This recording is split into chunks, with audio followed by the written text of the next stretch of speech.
يا مساء الفل والجمال عليكم. زي ما انا متعود كده بقعد افر في الموبايل اشوف الاخبار ايه والكلام دون. ف كالعاده لقيت كده ناس بتحكي عن مشاكلها، فحبيت اشارك معاكم كده برضو مشكلتين. تمام. اول مشكله معايا واحد بيقول ان هو في الثلاثينات، سنه في الثلاثينات، و اتجوز من 8 سنين. هي كانت زبونة عنده في المحل بتاعه واتجوزها في اسبوع. تمام. فمن اول شهر في الجواز وظهرت بقى المشاكل بتاعتها وطبعها. طول الوقت بتتكلم عايزة فلوس عايزة فلوس، واكتب لي الشقة باسمي ومش عارف ايه والكلام ده كله. بيقول خلفت منها ولدين دخلوا المدرسة ولغاية دلوقتي ما بيعرفوش يقروا ولا يكتبوا ولا يمسكوا القلم أصلا، ومش مهتمية بيهم خالص، ولا مهتمية بالبيت ولا مهتمية بيا، وكل اللي عليها إن هي عايزة فلوس. وبيقول إن هو سافر 35 يوم كده تبع الشغل، ورجع لقاها صرفة 40,000 جنيه. فعمل مشكلة كبيرة معاها، وقالت له خلاص انا مكنتش اعرف ان انا بصرف قوي كده.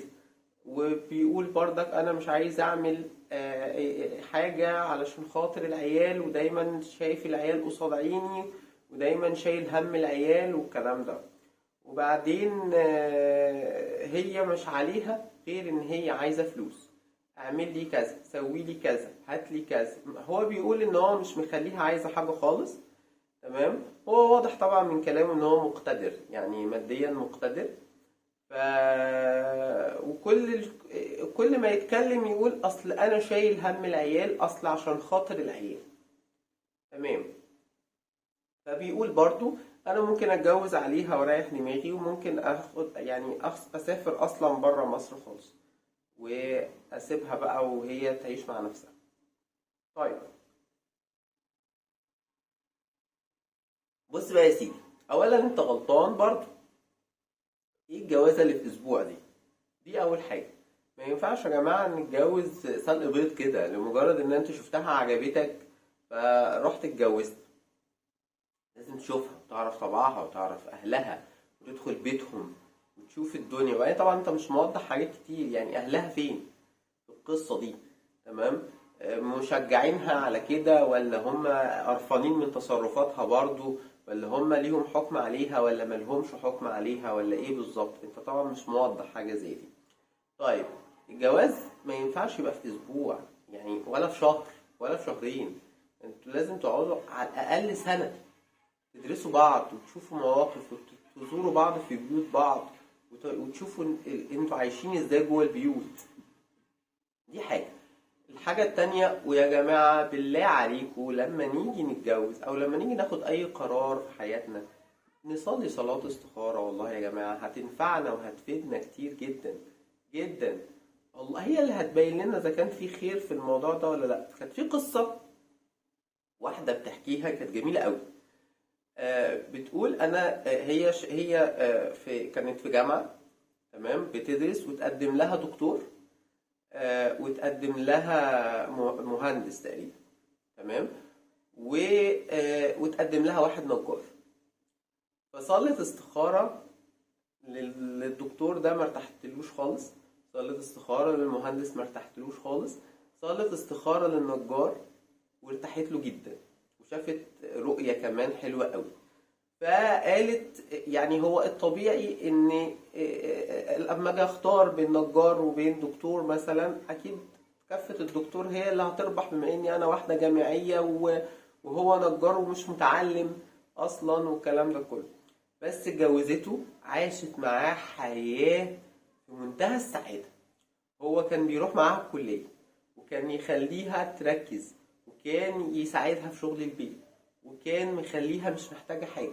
مروا بظروف صعبة ومروا بظروف حلوة، وعندها جوزها ده أحسن من أي حاجة في الدنيا. ليه؟ مهنيها. مش مهنيها بفلوسه بس. الفلوس، هي كانت بتحكي كمان إن الفلوس يعني مش طول الوقت حالتهم ميسورة، يعني ساعات كده وساعات كده. تمام؟ وعايشة حياة تقول لك جوزي ده أبويا وأخويا وابني، وطلع يا عيني ما بيخلفش. هما ما كانوش يعرفوا. لما الخلفة اتأخرت ومش عارف ايه وبتاع، طلع ما بيخلفش، واخدوا علاجات قد كده ومفيش امل، وهي مبسوطة ومرتاحة معاه جدا، وبتقول انا مش عايزة عيال، هو ابني. ليه؟ بفضل صلاة الاستخارة. هي مرتاحة جدا، وهو كمان بيحبها جدا جدا. تمام. لو كانت اتجوزت اللي ما كانتش مرتاحه له لمجرد ان هو جامعي او لمجرد ان هو دكتور، كانت ممكن عادي تتطلق منه وتبقى اتحسبت عليها جوازة على الفاضي. فيا جماعة صلوا صلاة استخارة. طيب انت برضك غلطان، لان واضح من كلامك ان انت لا مؤاخذة يعني راجل طري. يعني ايه راجل طري؟ يعني مش عارف تحكم بيتك. يعني انت معلش، يعني هو انت مصروف البيت كذا وهتعيشي عليه. انا ماليش دعوه بقى، انت تطلعاتك دي فضيها كده من دماغك، لان انت مش بتاعت عيشه. طب هي بقى مش مخليه بالها من بيتها ولا من عيالها ولا من الكلام ده كله، يبقى برضك تاخد وقفه معاها، ما تسيبهاش كده. طب بتقول اتخانقتوا مثلا، او هتقول ان انتوا حصلت مشاكل كتير بسبب المواضيع دي، اهلها يتدخلوا. طيب اهلها ملهمش حكم عليها، ما يقدمش الست بقى غير ست زيها. بصراحة من الآخر كده، يعني أنا شفتها قبل كده الموضوع دوت. لما اتجوز عليها اتلمت، احترمت نفسها. تمام. أنت لو تقدر تعدل وتتجوز عليها، تتجوز عليها. بس تتجوز واحدة بقى، أنا من وجهة نظري تتجوز واحدة مطلقة أو أرملة، يعني علشان تفهمها ان هي هترعى عيالك بدل امهم، لان امهم اصلا في الطراوه. تمام. هتبقى حنينه على عيالك، مش تتجوز واحده كده وخلاص. حلو. اللي هي تتجوز واحده مثلا ممكن تكون ما بتخلفش، فتاخد عيالك ولادها. تمام كده. والله بقى هي وعرفها، قول لها انت لو ما تعدلتيش انا هتجوز عليكي. تمام. انت بتقول انا اقدر اسافر بره، خد عيالك وسافر بره. طالما انت مقتدر، خد عيالك وسافر. لما تجيب لهم دادا او بيبي سيتر تقعد بيهم، هيبقى احسن لهم من امهم اللي مش واخده بالها منهم اصلا، ولا منك انت كمان. بس الغلط كله عندك انت، لان انت اللي مش مسيطر عليها. معلش، الرجال قوامون على النساء. القوامة دي وكلمنا فيها زمان في فيديو زمان كده، خلي بالك من مراتك وعاملها كويس. الفيديو ده كنا بنتكلم فيه عن القوامة، ان الراجل القوامة دي مسؤولية. مسؤولية الراجل ان هو ازاي ياخد باله من بيته ومن الناس اللي مسؤولة منه، ويوجههم صح ازاي. دي مسؤولية الراجل اصلا.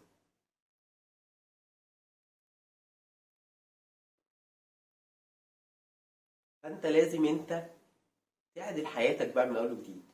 بص يا بنت الحلال، احنا هنعيش على كذا، مرتب او مصروف البيت كذا، متطلبات الولاد، انت واضح ان انت مش حارمهم من حاجه. فهو الاساسيات، تصرف على الاساسيات. عاجبك على كده يا بنت الحلال، عاجبك مش عاجبك بيت اهلك روحي، عايزه تروح على بيت اهلك روحي براحتك. تمام. وانا اتجوز واحده بقى تاخد بالها مني وتاخد بالها من عيالك. تمام. وترعانا احنا الاتنين، بدل ما انت ولا ليكي اي لازمه. يمكن تتعدل، ما اتعدلتش اتجوز فعلا. اتجوز فعلا وقعدها في نفس، يعني قعدوا هما الاثنين في نفس البيت. تمام. لكن حته ان انت بقى تيجي تقول لي اصل العيال ومش العيال، ما فيش حاجه اسمها كده. ما فيش حل ليها بقى خالص. طلعها، لان دي مش بتاعت عيشه، دي بتاعت خراب. تخرب. يعني ايه تصرف 40,000 جنيه في 30 ولا في 35 يوم؟ يعني كل يوم 1000 ليه؟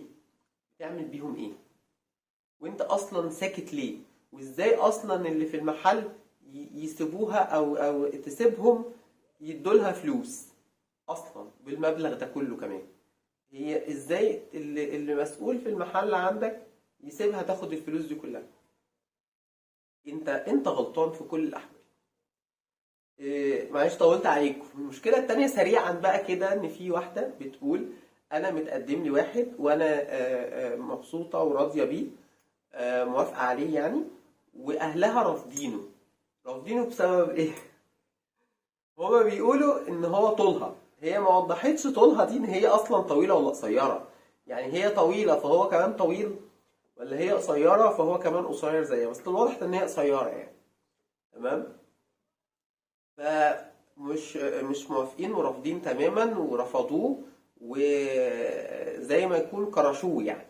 تمام. فهي بتقول انا مش عارفه هتعامل مع بابا وماما بعد الموقف ده، زعلانه منهم جدا ومش عارفه اتعامل معاهم ازاي. انت شايفه ان هم ضيعوا حاجه او عريس انت شايفاه ان هو كويس.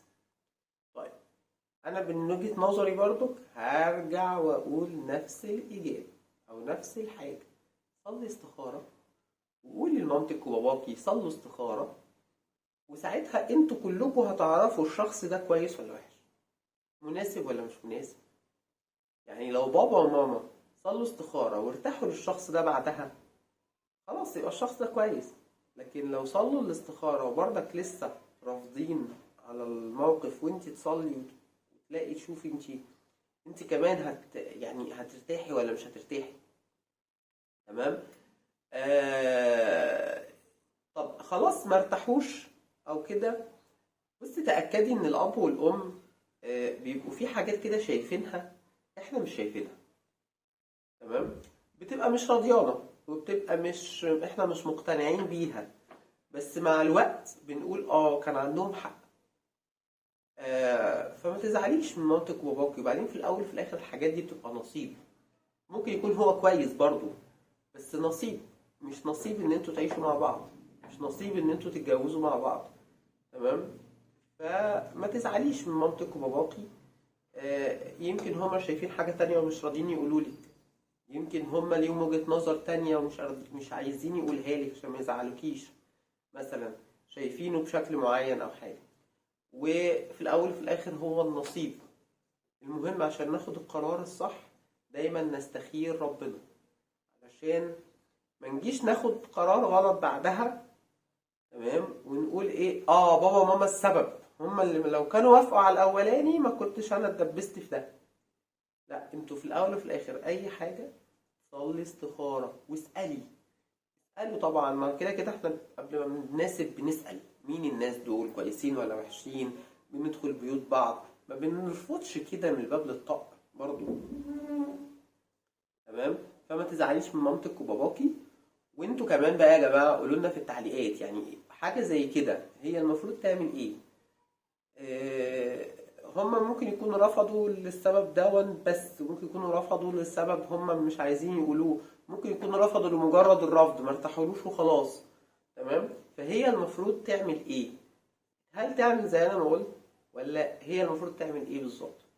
يا ريت بقى تقولوا لنا في التعليقات. طولت عليكم معلش. بس بحب دايما ان احنا نفكر في نشوف المشاكل اللي حوالينا ونفكر فيها ازاي ونحللها ازاي، علشان لو لا قدر الله حصلت لنا في يوم من الايام نعرف نتعامل ازاي.